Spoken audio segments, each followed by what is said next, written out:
Welcome to FRPC. On today's show, the old man of the Lakers yells about hotels, and then also he yells about cheese country as well.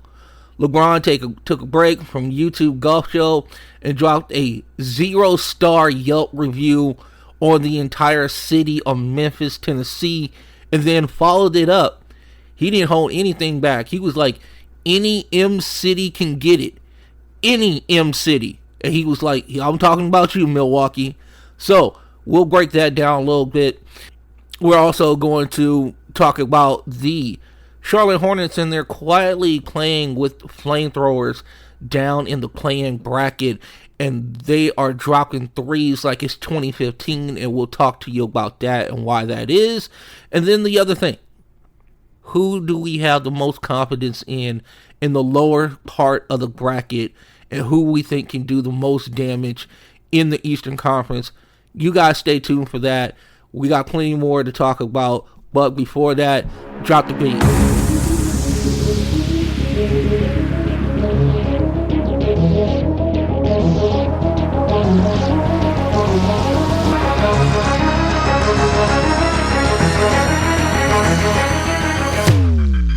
What's good, everybody? Welcome to Frontrunner Podcast Collective. We talk about everything that's NBA related, anything that you think of. Hoop heads unite. We're going to talk like friends. We are going to argue like cousins and still walk out smarter than when we came in. I am Vince. I am your host, your occasional hoops therapist, your absolute favorite bad influence when it comes to completely reckless NBA overreactions that are low-key, make perfect sense. Twice a week we will come to you. We are setting the table. We are giving you big, clear breakdowns. We're bringing in film room observations, and we are having grown conversations about players, coaches, and the front office that are actually moving. We're unpacking it all. On the court wins, timeline messes, and blank check contracts, the PR spin, and the locker room rumors with actual verified receipts. We are bringing the jokes, the advanced math, and that exact barbershop ammo that you need to take straight into your group chat and completely nuke the argument. If you are an NBA sicko who wants more than highlight talk, if you want context, numbers, and a point of view, this is the spot for you. FRPC, let's get into it. Alright, so how we going to start this podcast today? Two things. One, there's a lot, people talking mad junk right now. And one of the people that are talking this kind of junk is a gentleman that we now coined as the all-time leading scorer in the NBA. And that is one LeBron James. So, first up, an absolute air assault by LeBron James. He just called out the 901. We've seen superstars exert their leverage before, but we just witnessed from a 41-year-old billionaire on a YouTube golf show was a historical low for a franchise dignity. LeBron looked dead into the camera and said, if the city of Memphis had won the lottery in 2003, he, quote, might have pulled an Eli Manning and not shown up. He didn't just insult the team, he took a flamethrower to the hotel accommodations, complaining about staying in a Hyatt. At 41 years old, on a random Thursday, he is like, he's being forced to sleep on a cot in a G League gymnasium. Whew. He's acting like he's acting like this is the worst thing that has ever happened to him in his whole entire life. And then he says he plays city planner and tells them to move to Nashville. Memphis, you weren't the only one to get this smoke. The city of Milwaukee also got it too. He doubled down. So when they talked to him about the comments that he made about Memphis, he went on to say that another city that he doesn't particularly like to go to is Milwaukee. What is up with the M cities? The M cities are just getting it in, and they're just getting it with double barrels. You know what I'm saying? It's really crazy. I don't know what LeBron is doing here. I know he's, spitting his truth. But I'm going to tell you right now, the thing that you need to watch out for is the day that you actually do retire. The day that you actually say, hey, I'm thinking about hanging it up. I want to go ahead and do my, farewell tour and things of that nature. You might get a salty response in these two cities, just so you know. Now, LeBron might be getting to that age, just like we saw with old Kobe. RIP, our guy, Kobe Bryant. But he might be getting to that stage of life where he just don't give a shit anymore. Who knows? Who knows what is about to happen? But a salty LeBron for the playoffs might be necessary, especially as we go through some of this baseline buzz that we need to get into. So next on the wire, the Windy City has officially cleaned house. The Chicago Bulls have fired executive Arturas Karnisovich and also Mark Eversley. They're gone. Now, we have been very critical of the Chicago Bulls for a period of time, talking about why are we still in the friend zone? Why don't we just rip off the Band-Aid and go ahead and tastefully tank or whatever? I know we can't use the tank word anymore. It's very, very sensitive subject, especially in the NBA offices in Manhattan. Chicago's been stuck in the middle for a long period of time. They completely gutted their core, trading away Zach LaVine, Lonzo Ball, Kobe White, Nikola Vucevic, and they failed to acquire a single first-round pick in return. Now, LaVine wasn't going to give you a lot of value because of the contract and because of the dude puts up numbers, but he doesn't really contribute to winning. Lonzo Ball was always, hurt, so you weren't going to get anything there. Now, the one that I would be a little bit salty about is the Kobe White piece of this.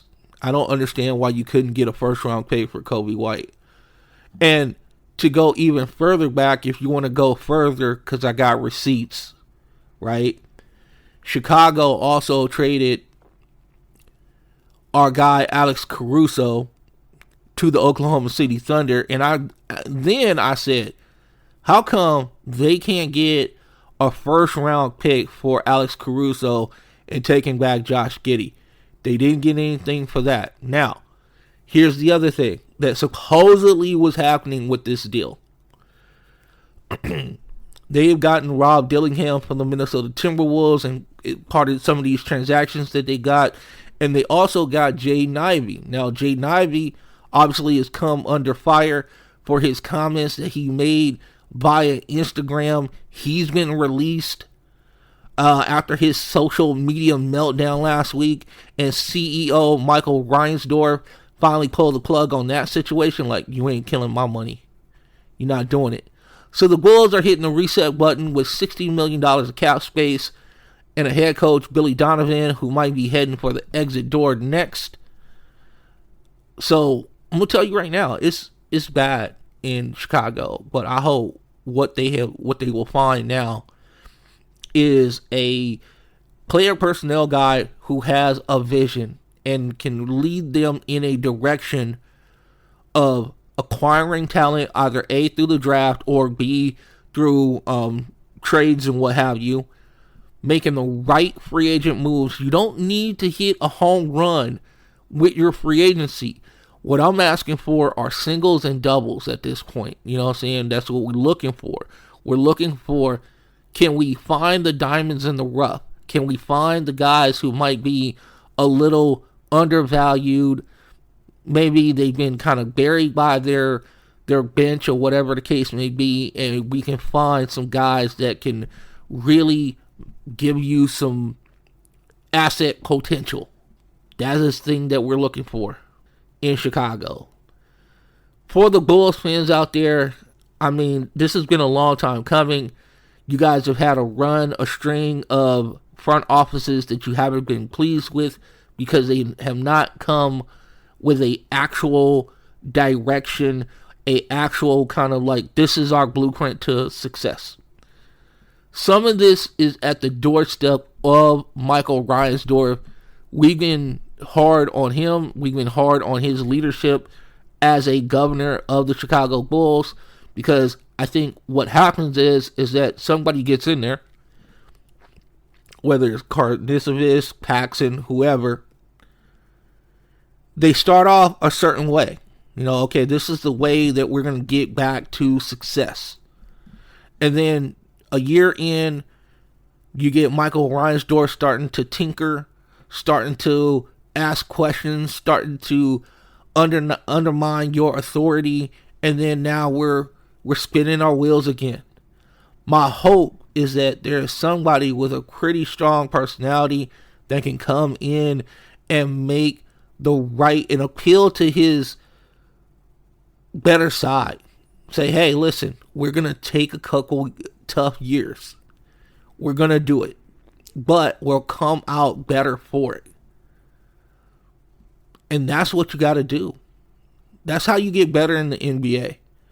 You don't get better by trading or whatever. I mean, you can get better by trading, but usually you're not going to fall into, two difference making superstars just like that.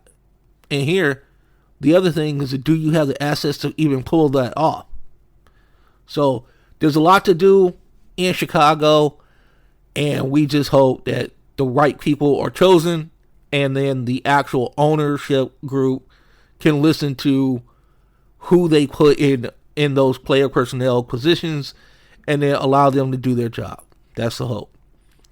Now, we need to move down to Texas and San Antonio, to be exact. We gave so much love to Victor Wembanyama and the Spurs, and how we thought they were actual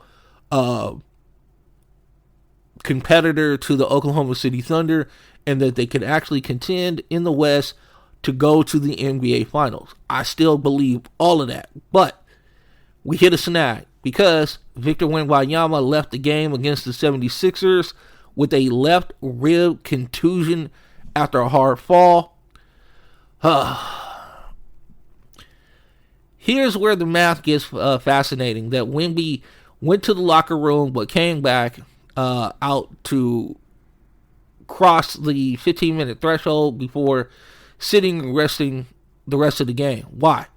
Because playing 16 minutes counts as his second final near miss exemption for the NBA's 65-game rule. He's sitting at 63 currently, plus the NBA Cup final, meaning he just needs to suit up one more time this week to lock in his eligibility for Defensive Player of the Year and First Team All-NBA. That is elite, calculated front office management right there. I will say this. Don't bring this dude back until he's healthy. I don't give a shit whether he is going to miss out on the Supermax or not. You got plenty of years with this. Maybe there's something that you could do behind the scenes to, like they're doing with Luka, and we'll get into him in a second, but don't bring him back just to get him to 65 games. Allow him to convalesce. Allow him to get healthy, because this team, as currently constituted, has a real run in them. And things are around the West are playing out maybe not to their favor at this point. So you're going to need the very best of Victor Wembanyama if we're talking about a deep run in the Western Conference, and then maybe ultimately getting to the NBA championship. So I don't think they should bring him back anytime soon. Get healthy, Victor. We love you. We appreciate all you've done. Listen, if you don't get the Defensive Player of the Year award this year, don't worry, man. There's several in your future. We all know you're the best defensive player, bar none, in the league. We see how many times you embarrass people. We see how many times other NBA superstars make business decisions by getting out of the lane. So don't worry about it, my guy. Just go get yourself healthy, get yourself right, so then we can have you at full throttle when it comes to the playoffs. Now, speaking of a team that's going through it right now with injury and things of that nature, that would be my Los Angeles Lakers. Your Los Angeles Lakers, Laker faithful out there. Shouts out to you. Now, the Lakers have been just absolutely inundated with injuries. Luka Doncic is out, but we'll get to him in 1 second. Luka has a grade 2 hamstring strain, and he's seeking aggressive treatment overseas. He's trying to miraculously speed up the recovery process before the playoffs starts in 2 weeks for him. To make matters worse, we also lost Austin Reaves. He has a rib issue, which is terrible. So if you're going to lose both of these guys, and the prognosis is that they're not going to be back for several weeks, somewhere in he has a grade 2 oblique strain. Austin, I want to make sure that we get the actual right diagnosis in there. It's a grade 2 oblique strain, and I'm gonna tell you right now, they're in desperate straits at this point in time, because if Luka doesn't come back, it looks like they're gonna fall to the number 4 seed right now. Could possibly fall to the 5 seed. Either way, if Luka doesn't come back, they're gonna get bounced early. Doesn't look like Austin Reaves is coming back. This is a real bad strain for him in his oblique. It takes somewhere in between 3 to 9 weeks to recover from. And if that's going to be the case, this is it. This is it for the Lakers. And your playoff push just became a desperate race against the clock. Because you don't have the firepower, unfortunately. No shade to Marcus Smart and Luke Kennard and Rui Hachimura, but those guys don't put up numbers consistently enough for you to battle against who you're going to end up going against, which looks like the Houston Rockets. So if that's going to be the case, you're probably an early first round exit, and then it's off to the offseason, and then what happens? We got a lot of decisions to make. LeBron going on his Yelp tour. What you going to put around Luka to make the team better? To make it more conducive to all the talents that he has? DeAndre Ayton is okay, but he's not the long-term solution at the center spot. What do you do there? Is LeBron coming back? Who knows? How much money is Austin Reaves going to get? These are all questions that you have to answer in the offseason. And I'm going to tell you right now, they are tedious questions to be sure. But we hope that Rob Pelinka and his ever-growing front office staff can make the right decisions and put the collective group around Luka Doncic to make a difference and get him to the promised land of the NBA playoffs. So now, I got stuff for you. This is something that we wanted to do last week, but now we have the time to do it. And what this is the capability of what we're doing here is we're looking at teams in the bottom half of the Eastern Conference. And what we're trying to do and what we're trying to come up with is, are these teams really scary? Or is this a product of TV saying, oh, Philadelphia's back. Oh, Toronto is good. Oh, you could never forget the Miami Heat. We're going to go through the bottom end of the Eastern Conference playoff positions. We're going to go through each team, and we're going to go through their chances of making a playoff run, getting past the first round. So we're going to start in Philadelphia. That's where we're going to start at. And we need to have a serious conversation about the 76ers anyway. And we need to do it without rose-colored glasses that the city of Philadelphia currently is wearing. The people that I've been talking to are trying to figure out, is this team a sleeping giant? Are we really going to put all our chips in the middle of the table for Joel Embiid once again? I'm looking at a house of cards in a windstorm personally. Everyone is looking at that 118 to 114 win over the Charlotte Hornets and acting like Daryl Morey has just reinvented basketball. Are we serious right now? Are we really falling for the banana in the tailpipe again? Are we supposed to just trust the process? For a team sitting in the 7th seed right now with a negative 0.4 net rating and an atrocious 116-point defensive rating that ranks 17th in the league.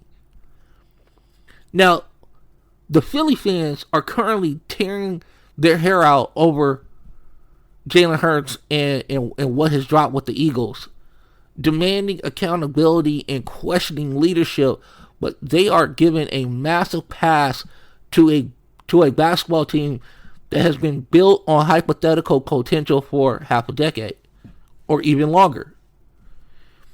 It is time to stop reading the cover of the book and asking the hard, uncomfortable questions about this roster before blindly picking them to upset the Knicks or the Celtics. So we're about to get into it. We're going to start with the absolute glaring red flag at center of the entire operation. Joel Embiid can have a level of skepticism when it comes to the 76ers and his health risk. He is a franchise player, cornerstone, when healthy. 38 games with Joel Embiid. Half the season. Okay. We've done it again. Oh, if we can just get Joel Embiid healthy at the right time, we can make a run. You cannot be a foundational piece of a championship run when your regular season resembles the extended stay at a luxury medical spa. We're talking about 43-36 basketball team trying to survive the Eastern Conference, and their so-called gravity-shifting MVP couldn't even make it to the floor for half the season. Now, the analytics department, he's a darling of that, will confidently tell you that he actually plays. He's dropping 26.9 points, his true shooting percentage of 60.5, and his massive 33.5 usage rate completely breaks the opponent's defense tolerance buffers. That is fantastic spreadsheet talk. But what is good about broken tolerance buffer when you're sitting on the bench in custom street clothes watching your teammates grind through 82 games and you only available for half of them? I am completely tired of the arrogant narrative that the regular season is just an inconvenient dress rehearsal for the 76ers. We've been hearing it for about 4 years now. It is an absolute embarrassment to the competitive nature of the league. You do not get to use the regular season as a hospital ward, punt half your games, and then expect basketball world to just blindly crown you as a first-round giant killer. To be a powerhouse 2 or 3 seed like the Knicks or the Celtics in a grueling physical game, 7-game series, you need absolute durability. You need a superstar who doesn't come with a fragile, handle with care warning label slapped on his jersey. They want us to believe his knees are magically going to hold up for like 2 months in the crucible that is the playoffs. Fans shouldn't just be skeptical. They should be terrified.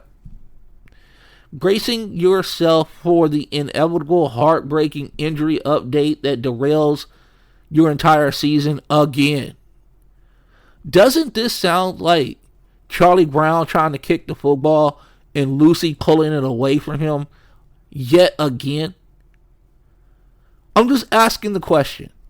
I mean, listen, Joel Embiid is a phenomenal basketball player. I will not take away as far as his talent is concerned. But we've seen this story play out over and over and over again. And at some point you have to just go, it's not going to happen. And you can be skeptical until proven wrong. Now, people will say, oh, that's a shitty way of being. You shouldn't be that way. He's shown you enough with his play when he has played. The key phrase there is when he has played. And then we get to the grand experiment of the expensive savior, which is Paul George.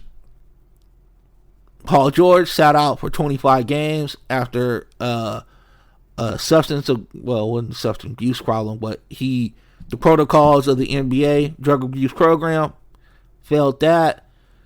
Now he's come back. He's been playing well. Now George has played 34 games. 34. He stood in front of microphones apologizing about letting his people down. And now we're supposed to blindly trust him as well as an elite Robin to save a franchise. Now you want to hear some pretty good stats? Sure, let's do it. His usage sits at a tidy 23.3%, while putting up 17.7 points, 5.4 rebounds. But I have a very serious question. Are we getting a heroic guy who dropped 26 and 13 against the Charlotte Hornets, or are we getting a drifting corner three to steal a win? Or are we getting a erratic, passive version who disappears for entire halves when the defense whistle gets tight, scraping together a measly 2.2 box plus minus? You can't be elite with that. Can't be elite with that. It's hard for me to sit here and be like, listen, Paul George has played a long time in this league. He's had a lot of playoff situations. We've seen him, kind of, turn around the narrative on his playoff situation, because for the longest time there was snickering going behind his back about, playoff P and what that means and all that. And really, there was a vote of no confidence when it came to Paul George. We all know it. And we just don't know which one is going to show up. Now, here's the other problem with the 76ers that we need to talk about. The Sixers have a Golden State Warriors issue going on. But at least they have more talent when it comes to this. So the Sixers have a timeline that is completely an utter mess. You have a starting five with Embiid, Maxey, George, Edgecombe, and Barlow. They have played less than 300 total possessions together the entire year.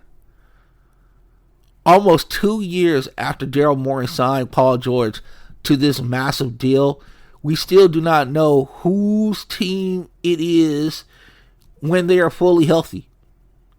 How in the world do you build a championship level connectivity and chemistry with less than 300 possessions? Spoiler alert, you don't. You don't. You just roll the basketball out there and pray for a miracle. This isn't an offensive system. It's an incredibly expensive pickup game. George is supposed to be the ultimate safety net. But right now, He's just a massive, unpredictable variable in a franchise built entirely on variance. If he doesn't go, if he decides to go cold, then you're leaning on other pillars that we need to talk about in 1 second.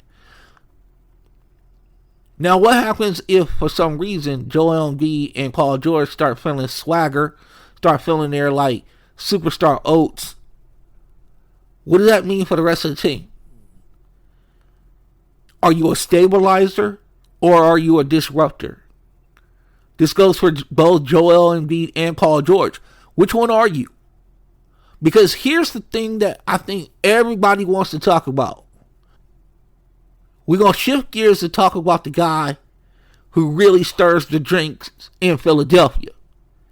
Tyrese Maxey, because this is where the schematic tension is going to hit in its absolute boiling point. The data from people that I know is that it says that Maxey is a cornerstone player. This kid has played in 67 games this year, grinding out 38.2 minutes a night. He boasts a massive 29.4 usage rate, and he's dropping 28.4 points a game and dishing out 6.7 assists per game. And he's a monstrous box plus minus of 5.8, which is more than double, like 2.5 more than what Paul George is putting out there, who's getting paid a lot of money, by the way. A lot. He's objectively become the heart and soul and the engine of this team, while Joel Embiid and Paul George are taking turns sitting in the trader's room. He's carried the water for the Philadelphia 76ers. But what happens in the crucible of the NBA playoffs? Will Tyrese Maxey be allowed to be the true leader during crunch time? I will tell you what exactly happens, and it isn't pretty. When there's 2 minutes left to go in a brutal Game 6 against the Knicks, and the season's hanging by a thread, the veteran ego hierarchy is going to rear its ugly head. Will Nick Nurse actually allow Maxey to be the true, undisputed leader that he is? Or will Joel Embiid, the former MVP, willingly set aside set a hard screen and roll to the rim? Or is he going to demand the ball at the high elbow, stall the offense, and freeze Maxey out? Is Paul George going to accept standing quietly in the corner while the 23-year-old runs the show? We've seen this tragic movie in Philadelphia way too many times to fall for it again. And they have these dynamics blazing fast, young guards who get completely marginalized and pushed to the side. I'm going to tell you right now, I see it all the time.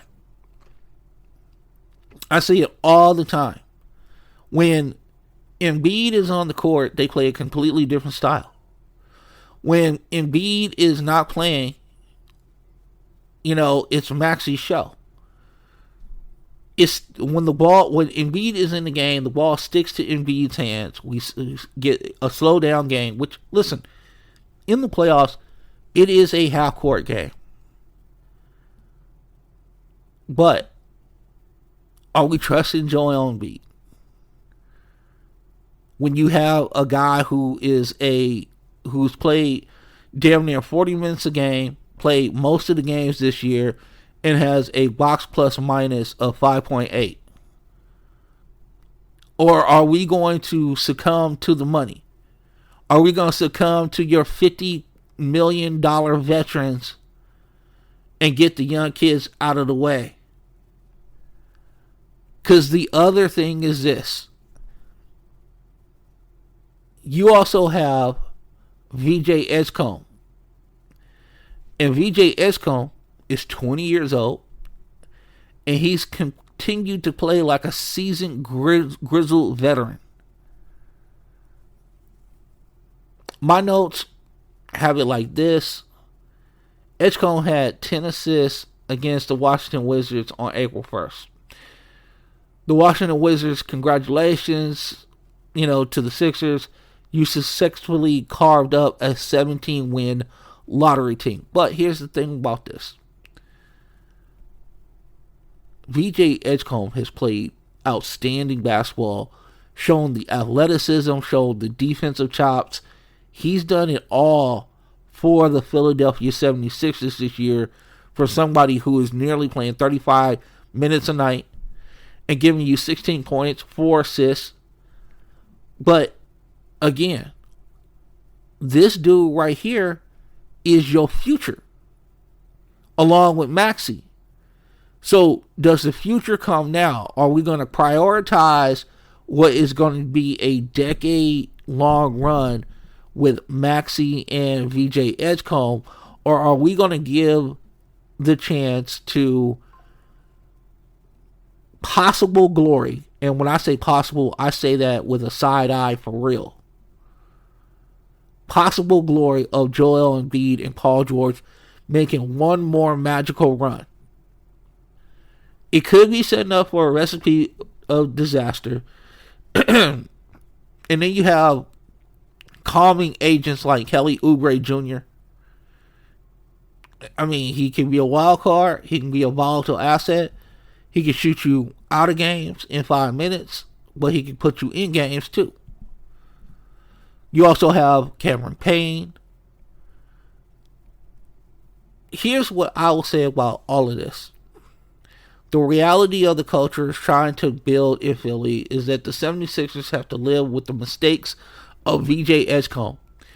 They have no choice but to let him run the offense alongside of Tyrese Maxey, allow the 20-year-old who has incredible regular season and look like an absolute lock for all rookie first team, stepping straight into the prime time, and he's supposed to learn.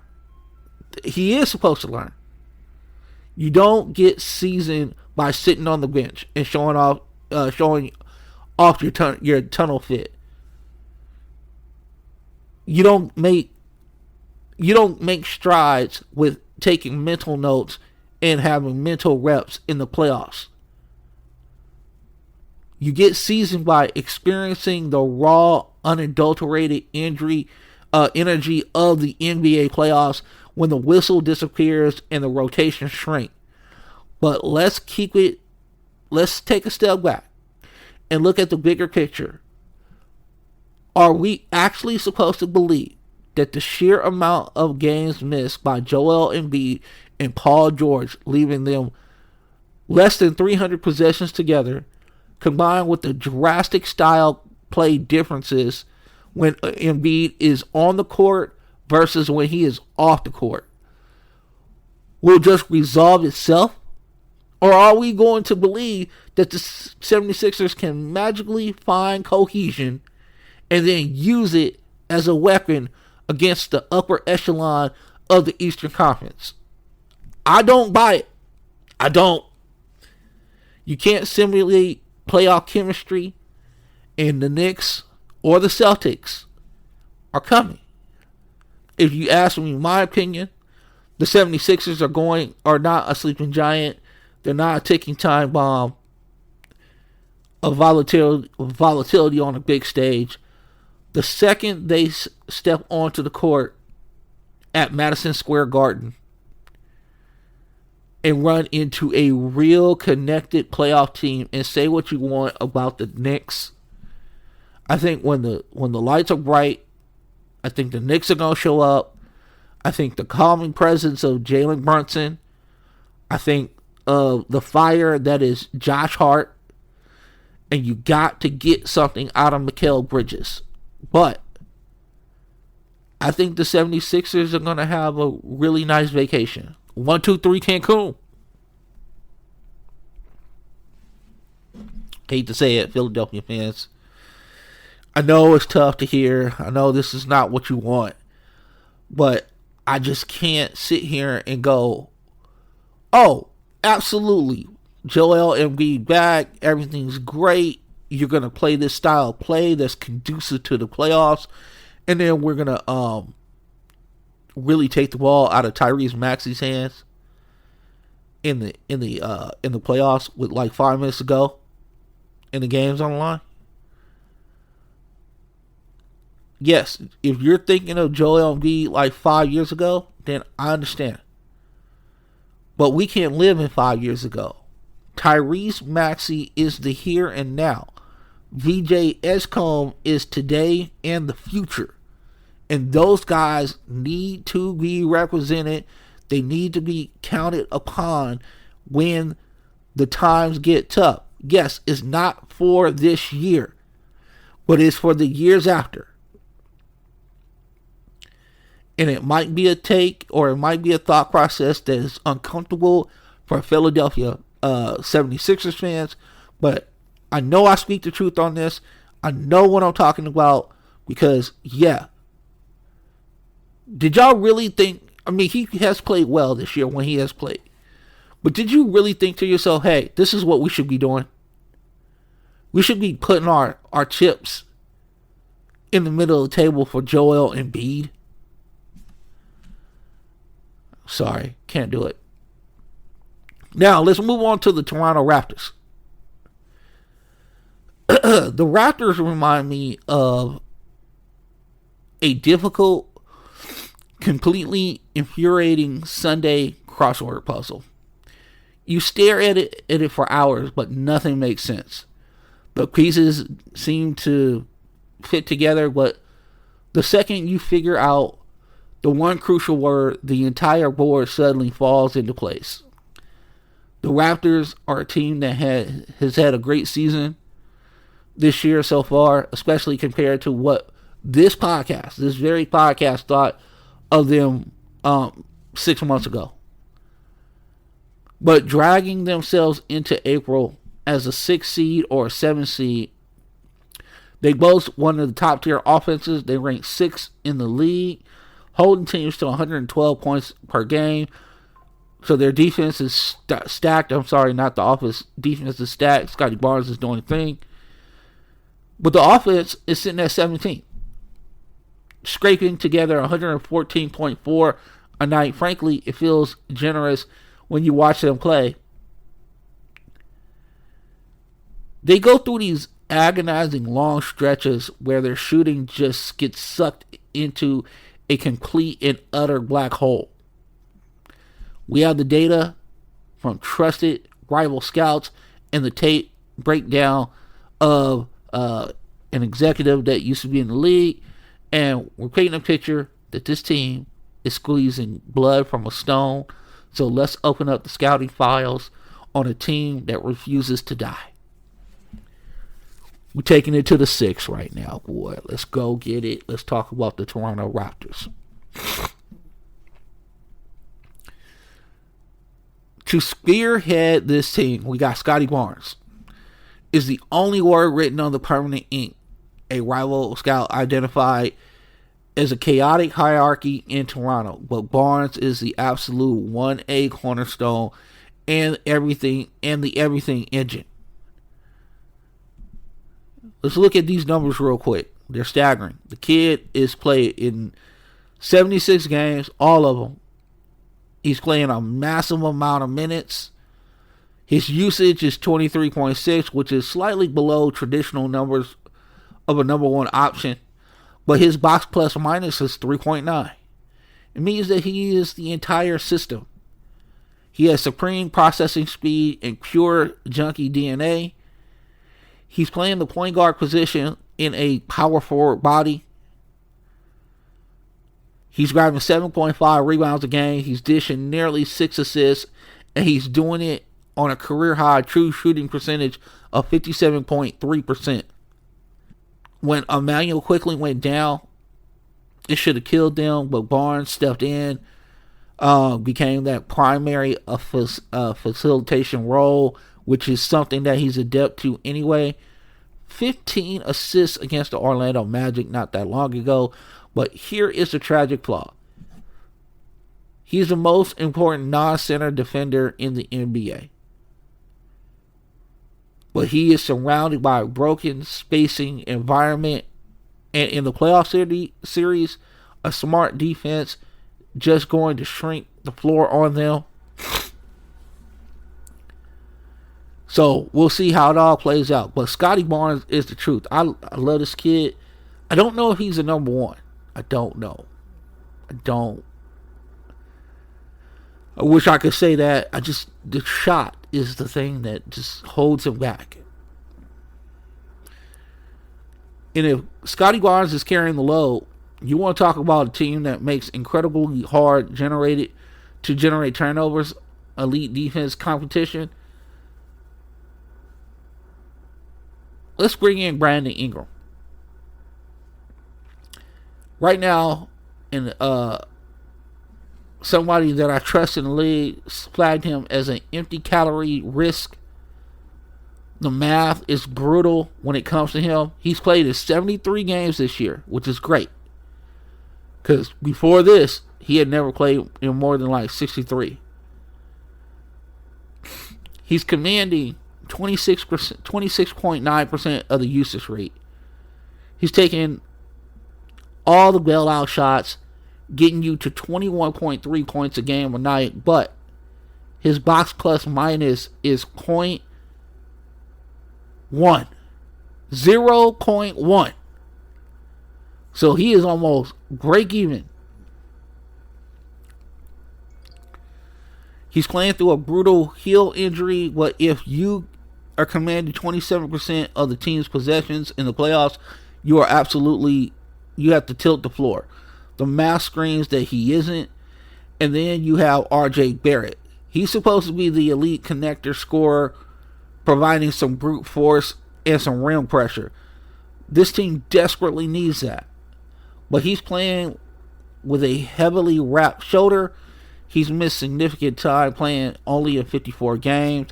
He's shooting a miserable 34.4% from three. He's a left-handed dominant driver with a bad shoulder who can't shoot from the perimeter. This is a playoff scout's absolute dream when you want to scheme up against this team in your sleep. You know what I'm saying? This is what you're looking for. Like, yeah, we're going to sag off of that guy. That guy is going to be able to take all the shots he wants. No paint. He's not touching the paint whatsoever. You let him take that 20-footer or that corner three, and we'll see how it all goes. But if you let them get into a track meet, that's where the magic happens. Because if they turn you over, Toronto is hell to deal with. They're big, they're physical. Brandon Ingram has long arms. Emmanuel quickly can get in your grill. Jakob Poeltl is a good rim protector. I wouldn't say he's the greatest rim protector, but he's good. Scotty Barnes is the son that everything orbits around. Okay?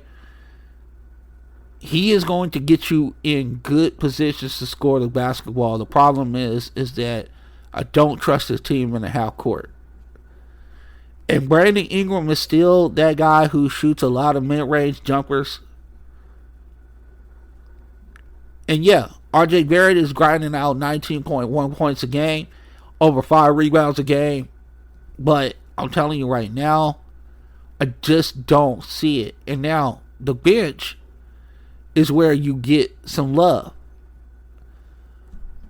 Our guy, Sandro Mamukelashvili, this dude plays hard. He gets buckets. He's averaging 11.2 points a game on nearly 5 rebounds. He has a positive 5.9 box plus minus. His true shooting percentage is 63.7%. He comes in and he provides the spacing that you're looking for. And then they gotten something out of Jacoby Walter this year. But it's not enough. You don't have enough people on the court where the defense is going to respect what they do and how they do it. All right? Now, the guy that I'm looking forward to is seeing what he does is our guy, Colin Murray Boyles. A rival scout literally describes him as a granite cube who can't shoot, but he's cultural on the floor. He grabs offensive rebounds at a massive 12.1%. He makes opposing wings absolutely miserable. And then you have him and you have Jakob Poeltl, who's holding down the paint with an absurd 69.8% true shooting percentage. Now he has a 1.6 box plus or minus. They're paying him way too much money, by the way. I just wish they had another shooter, just one more, where it was like, I'm gonna shoot 8 threes a game, and I'm gonna shoot 38 to 39%. They just need another guy that, when the lights get big, whatever the case may be, I'm gonna go ahead and knock these down. It's just chill. It's gonna work out. So my verdict for the Toronto Blue Jays, the Toronto Raptors, is this. I'm gonna take it from a rival scout. You say, you look at this roster, you look at the injuries, and he told us to reject this team as somebody that you should be scared of when it comes to a first round knockoff. They rank 22nd in scoring without their starting point guard right now. And here's the thing. Who are they going to face in the playoffs? Are they going to face Boston? Because if they're going to face Boston, this team has no shot.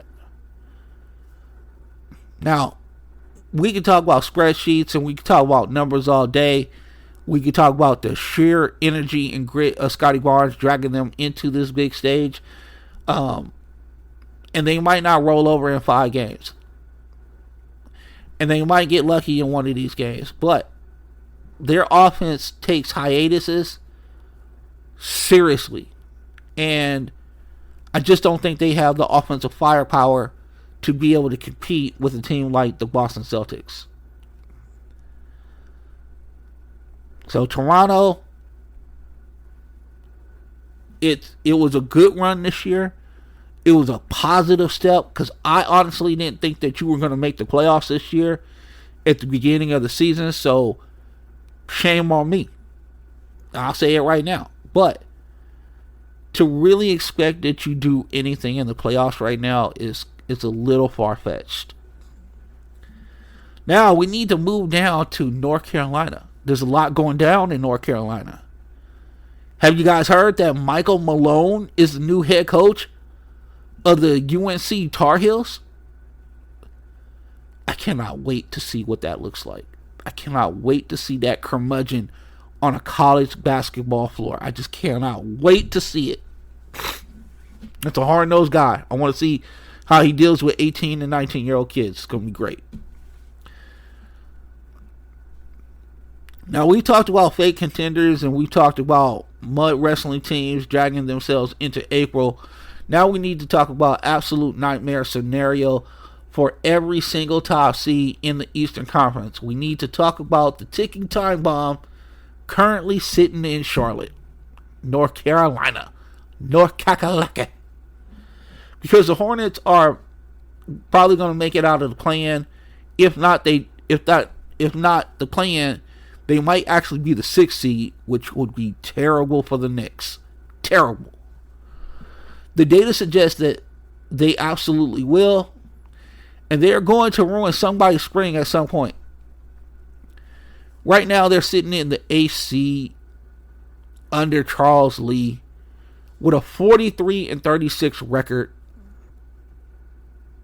Somebody I trust said this. This is not your typical 8 seed hoping for a lucky bounce. They're walking into April with a plus 5.3 net rating, which is 6th best in the entire NBA. And they have a 4th ranked offense. And let me repeat that. The 4th best offense. This team is built on modern spacing, executive level roster construction, and pure junkie DNA. When I look at the firepower of LaMelo Ball, Brandon Ingram, and the absolute revelation of Contender, I'm getting serious flashbacks. You want a comparison? You want to blaze the internet? You want to really turn up the heat in your group chat right now? Listen to me closely. The Charlotte Hornets. This is the closest thing to like the 2014, 2015 Golden State Warriors. Maybe like the year before, 2013, 2014. I might have the years mixed up, but they remind me of the Golden State Warriors right before they made their championship run. There's nothing more terrifying than the young Golden State Warriors, and guess what? We might have another one. And let's give some credit where credit is due. Let's start at the top of the hierarchy. We're gonna start talking about LaMelo Ball for a second. For years, the narrative around LaMelo has been all about flash over substance, taking 38-foot heat checks, the careless turnovers, the highlight reel passes that ended up in the third row sometimes. But you look at the tape from this year, and the maturation has been visible. It has been terrifying. He's played with incredible maturity, and his head coach, Charles Lee, has finally got through to him, and that sometimes less is more. Just to make the right pass. I don't need a flashy pass, just to make the right pass. He's carrying a massive 31.8 usage rate and generating a 4.4 box plus minus, but the real story is his role discipline. His shot diet of taking a handful of logo threes with 17 seconds on the shot clock has dwindled. He's also been valuing possessions. He has significantly turned around. The talent was never in doubt. It was Ball's ability to harness what he had inside him all along.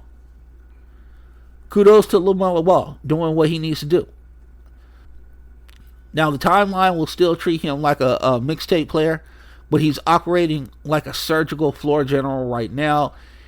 In a 7-game series, yes, his efficiency floor is a concern. He is at a 54. He's at 54.3% true shooting percentage, which flirts with empty calorie zone. But no, don't trip. Defenses will dare him to finish at the rim and see if the maturity holds up. But I'm going to tell you right now, when they swallow the whistle, will he be able to take the physical pounding that goes on in the playoffs? That's what we got to find out. Who else is on this team that we need to talk about? Obviously, we need to go and talk about our guy, Brandon Miller. His game is just smooth as butter. He's doing hyper-functional Paul George impersonation right now. He's at a 28.1% usage rate. He's shooting 57.4% true shooting clip. His box plus minus is at 1.6, but he's young. Giving you 20.2 points a game a night. Miller's ability to provide mid-range game and his willingness to probe the paint has helped in the explosive nature of the Charlotte Hornets offense. Now, when teams try to blitz LaMelo right now, Miller is a steady secondary release valve. And then there is the rookie, Contender. And I'm going to tell you right now, this podcast was right in our pre-draft scouting analysis of Contender. Are you kidding me with this kid? We're talking about a 20-year-old who has torn up the NBA with his long barrage of threes. He's shooting 43% from deep on nearly 8 attempts a game. That's crazy. He's given the Charlotte Hornets 18.7 points a game. His true shooting percentage is a blistering 64%. Are you kidding me right now?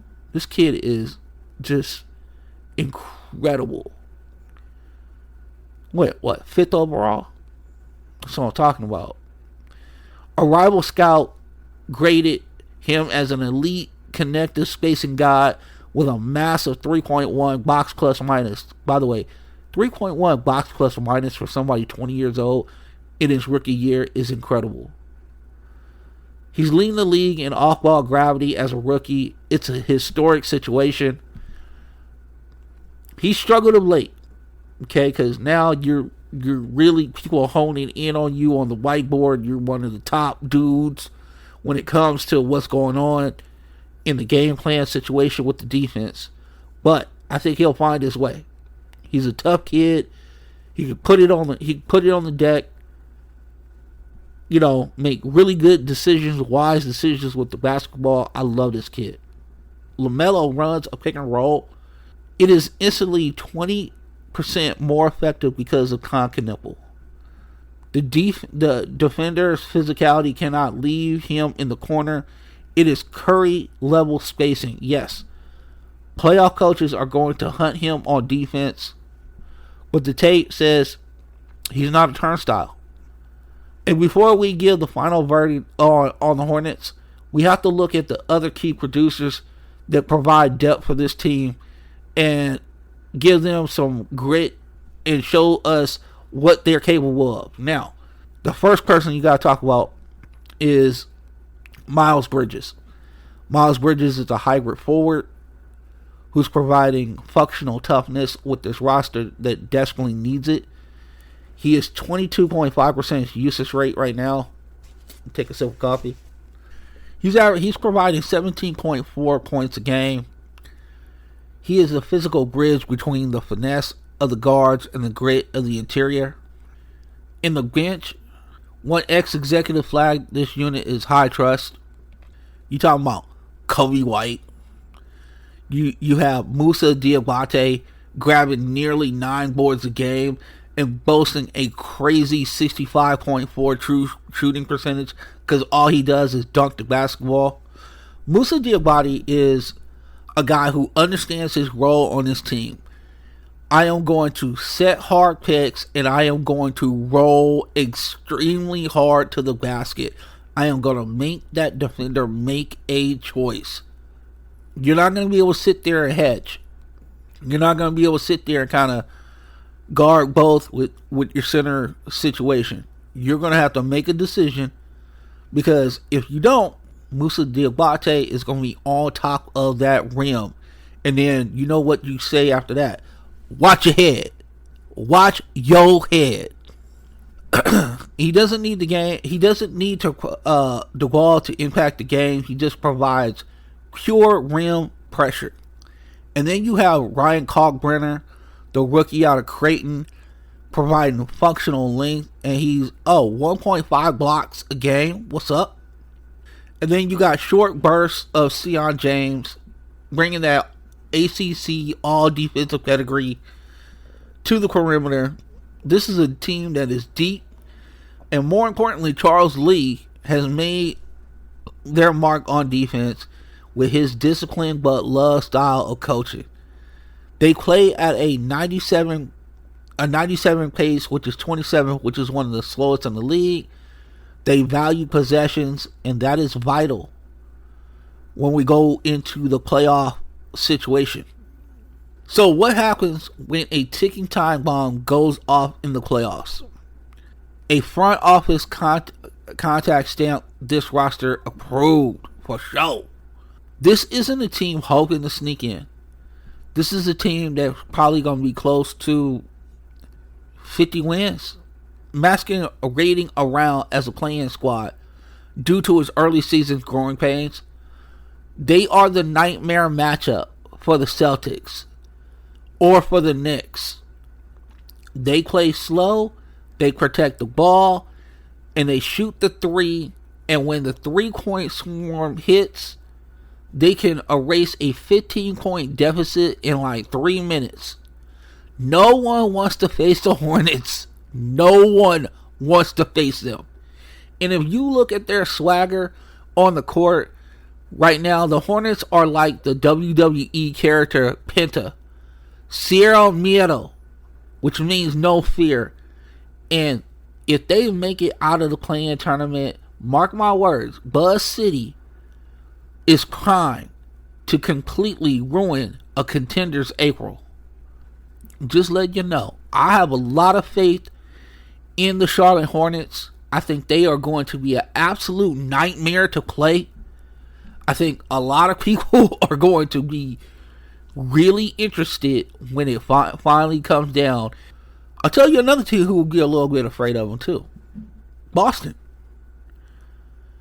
Not like saying that Boston is like, oh, we're going to let it run down our leg or whatever. But playing a team that has that kind of firepower that can, because Boston likes to shoot a lot of threes too. And you know what happens when the threes don't go in? Long rebounds. That means LaMelo is in the open court. That means that Con is drifting out into a corner. That means that, if you attack LaMelo and try to trap him, he's going to get the ball to Brandon Miller. This is a team that got a lot of answers to the test. Now, speaking of a team that answers to the test, we thought that this team was going to take a huge leap in our preseason situation. The Orlando Magic. And in the famous words of that great philosopher, Ferris Bueller, life moves pretty fast, and if you don't stop to look around once in a while, you can miss it. Well, let me tell you something. The Orlando Magic's collective heads must be spinning right now off their shoulders, because life just hit them like a freight train. Let's rewind the tape to October. Preseason vibes were immaculate. The tunnel fits were elite.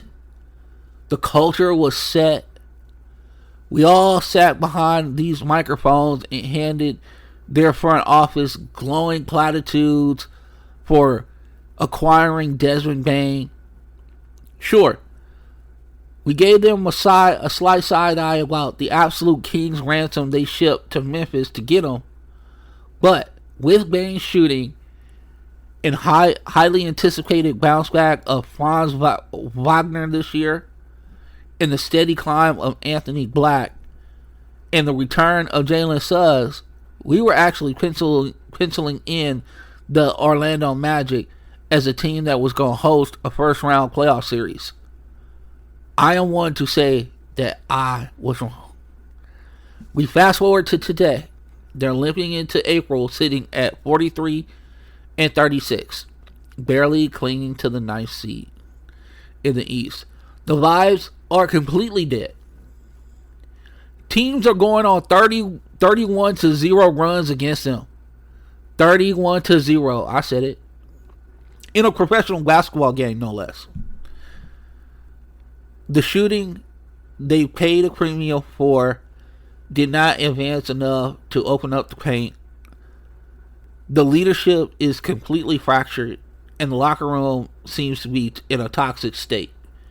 I'm looking at this franchise and asking myself one terrifying question. When did the Orlando Magic become the Sacramento Kings? This is a disaster. The Magics are messy, and we are needing to break down exactly how we got this illusion shattered for us. Well, let's start with the loudest noise coming out of Orlando right now, and that is one implosion that we didn't see coming. Paolo Banchero, who we still believe in. This podcast will not be selling any Paolo Banchero stock whatsoever. But the scouting network has been screaming about this for months, that it is getting increasingly impossible to fight off the analytics guys about Banchero's inefficiencies. And you look at the raw box score numbers, they look great. 22.3 points a game, 8.4 rebounds, 5.1 assists. It looks like a superstar. It looks like what it's supposed to look like. But when you look at everything else, the brutal truth is this. A rival executive said this. It's like they force-fed him as a one. He has a massive usage rate of 27.6, but his box plus minus is a pitiful 1.3. To be a true franchise cornerstone, the math demands a box plus minus of at least 4 with that type of usage rate. 1.3 means Paolo is absolutely grinding his gears into dust just to get those 22 points. He's operating in a horribly clogged lane and taking on an offensive burden that is currently 56.7% true shooting percent right now. He can't support it. But the leadership aspect is truly alarming. Paolo isn't going down without a fight, but instead he's taking accountability. He's deflecting. Check this out. He's out here lobbing verbal grenades at his head coach. Jamal Mosley is not on the hot seat. He's on the hottest seat. Ben Carroll's out here in post-game pressers just saying this is unacceptable. The offense needs to be better. There needs to be more imagination, whatever the case may be. You have a 23-year-old kid essentially going to management and complaining about your scheme because he's getting exposed. Is he the right guy to be your alpha? Is Paolo Banchero your Batman? Because right now he's acting like a diva who wants the coach to be fired because the front office has caught him padding empty calorie stats. The tragedy here is not in the front office. They made the right decision in bringing in Desmond Bane to do exactly what he's doing. To be a professional. He's an elite second option. He's scoring 20.5 points a game. He's shooting at a blistering 60.9% in true shooting percentage. Box plus minus is only at a 1.4. Why is that? Well, part of it is Franz Wagner's played in like 31 games or something like that. 31 games. If it's not one, it's the other one. If one's not hurt, the other one's hurt. And we haven't even got to Jalen Suggs yet. We haven't even got to him. Suggs is out here with grit, 13.7 points a game, 5.6 assists a game. He's your point of attack watchdog, setting the cultural floor on the defense. His usage is 23%.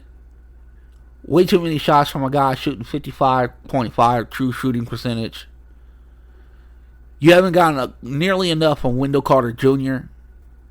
Anthony Black has 61 games. He's battled abdomen injuries, robbing you of that disruptive length that you thought you were going to have. And his box plus minus is a negative 0.6. What are you left with? Goga Batate? What else? This falls at the feet of Paolo Banchero and Jamal Mosley. They need to get their shit together. The other thing is that yes, Franz has been out for a long period of time, but guess what? You needed to figure this out. You had enough on your team to get this all figured out. You didn't, and now we're here. So do I think that the Orlando Magic are one of these teams that is going to make a lot of noise in the playoffs? They should. They shouldn't even be in this position, but they are. And yeah, Paolo is 6'10", 250 pounds. Desmond Bane is a absolute long range assassin.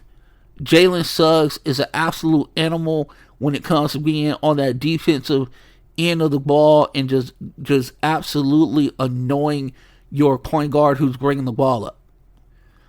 But the problem is that they don't play as a team, and Paolo hasn't reached that level of leader where he can just say, okay, we need to settle this down and go ahead and just lock into the things that we can do. And some of that has to do with whether he believes in the coach and believes in the philosophies, which he doesn't, because he has expressed that time and time again. So, Orlando making any kind of run in the playoffs, I don't see it. I don't see how we can even sit here and deny that. And the last thing that we need to bring up is the Miami Heat. Now, the Heat We're going to be very honest with you. We're going to have a very uncomfortable conversation. The worst place you can possibly be in the National Basketball Association is not the bottom of the standings.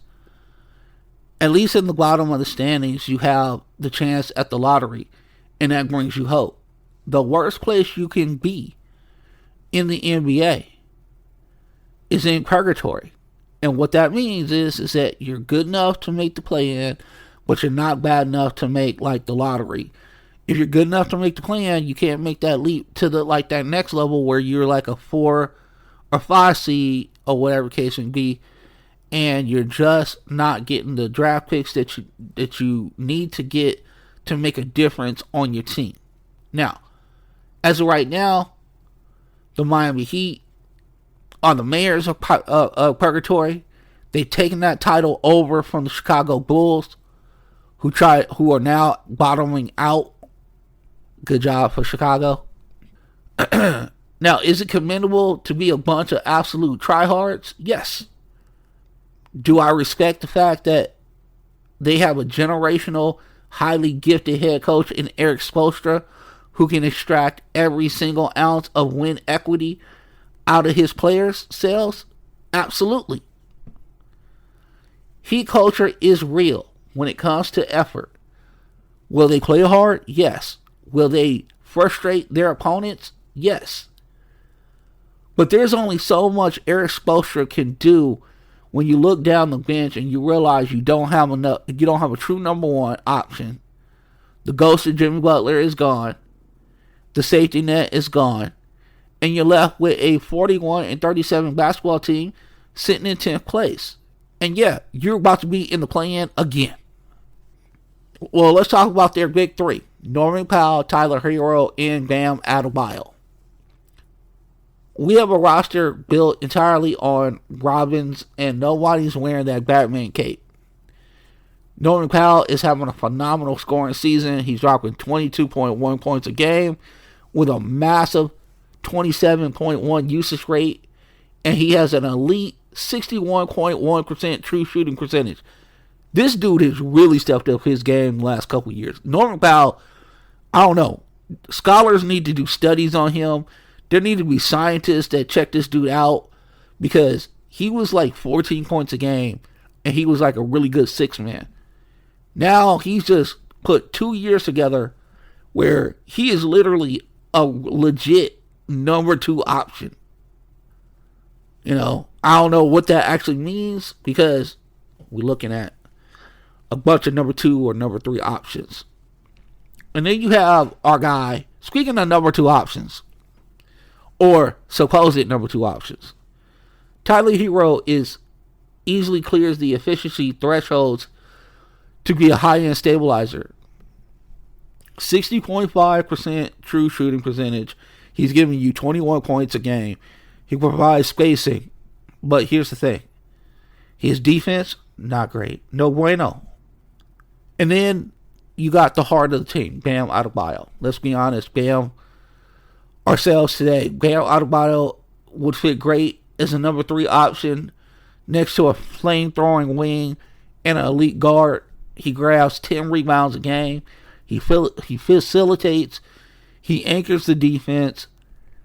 But the model refuses to stamp him as a 1A because his true shooting percentage is 55%.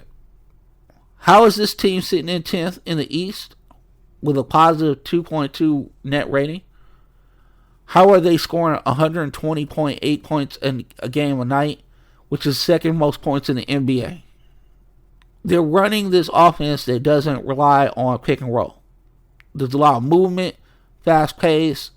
A lot of people are really, if you don't come in prepared, you can get run out the building. Structurally, half-court flaws.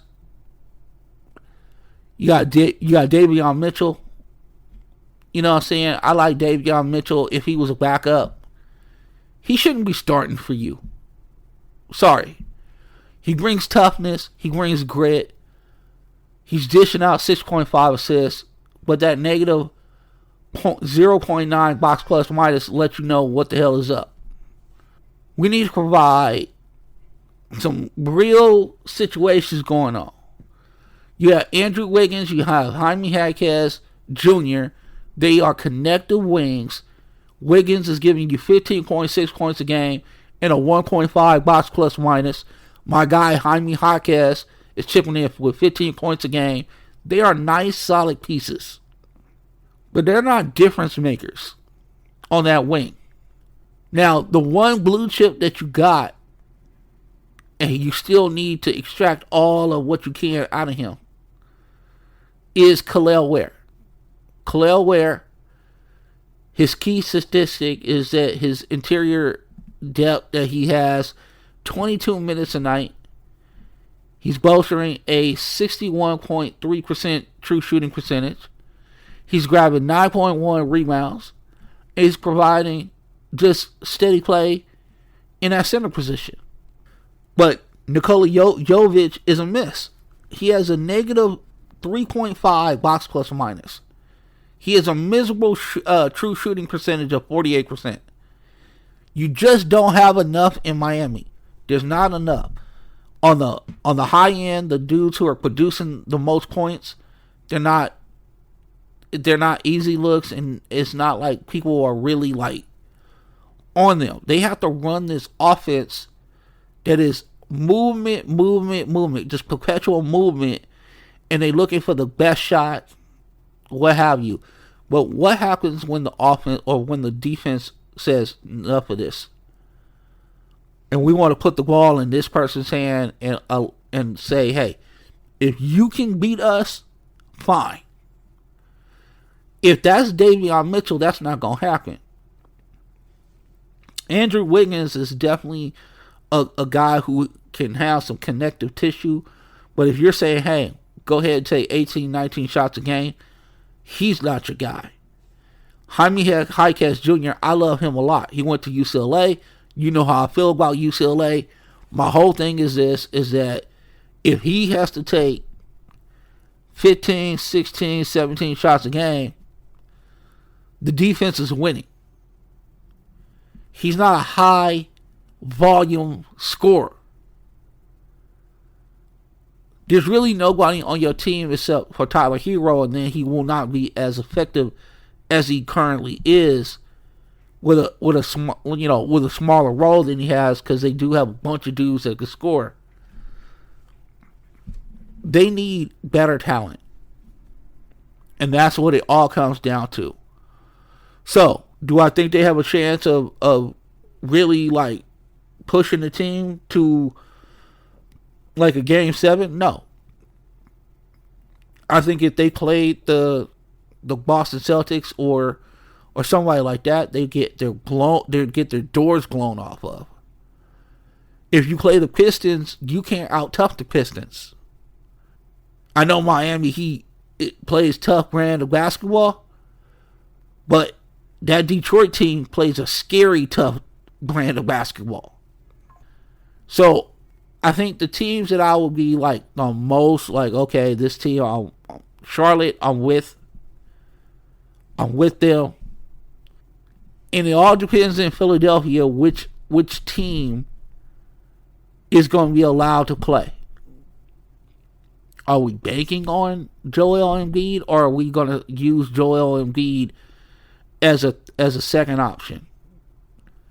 Is Paul George going to fall into his role as a third option, or sometimes even a fourth option, to allow VJ Edgecombe and Tyrese Maxey to do their thing? Or is he going to command to be a second option? Because if you get the two guys who are making $50+ million to buy into a situation where they are okay with taking a couple less shots a game, understanding that these other two really athletic guards and wings are going to be able to get you some easy points and whatever the case may be, then I think Philadelphia has a shot. But if we're saying that this is the Joel Embiid, Paul George reunion tour, I'm out. I'm out, dog. I'm out. So that is our confidence level on the lower half of the bracket I hope you guys enjoyed it today. And, we're glad that we can bring it to you. So, with that being said, we talked our talk. We emptied our clip. But before we get out of here, we need to say thank you.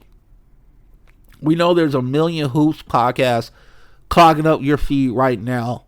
And the fact is that you chose to spend time in the war room with us, which means everything to Front Runner Podcast Collective. If you rock with how we do things and you appreciate thoughts over blind takes, do us a favor. Drop a like. Hit the subscribe button or the follow button on your podcast platform of choice. Send this episode to that one person in your group chat who desperately needs to hear it. Pull up on us on X and Instagram. Let's keep building this FRPC footprint together. But whatever you're dealing with, whatever you're dealing with out there today, I need to leave you with this. The best part of you is still you. Not your win-loss record, not your timeline, nor your algorithm. Just you. Surround yourself with people who actually give you just light, the ones who bring the insight, the joy, and the accountability. That is your real max deal. Appreciate them out loud. Don't wait for a later that nobody is promised. If you are still looking for your hoop family, you got one here with us. We may joke around, we may get loud, we overreact, but we will always respect your brain, and anyone can yell a take, but very few can actually defend a thought. I'm Vince, and until the next episode, keep your mind sharp, your heart open, and keep your circle tight. And remember, protect your peace like cap space. Never waste it on bad basketball or bad energy. And we're out of here. Deuces, ooses.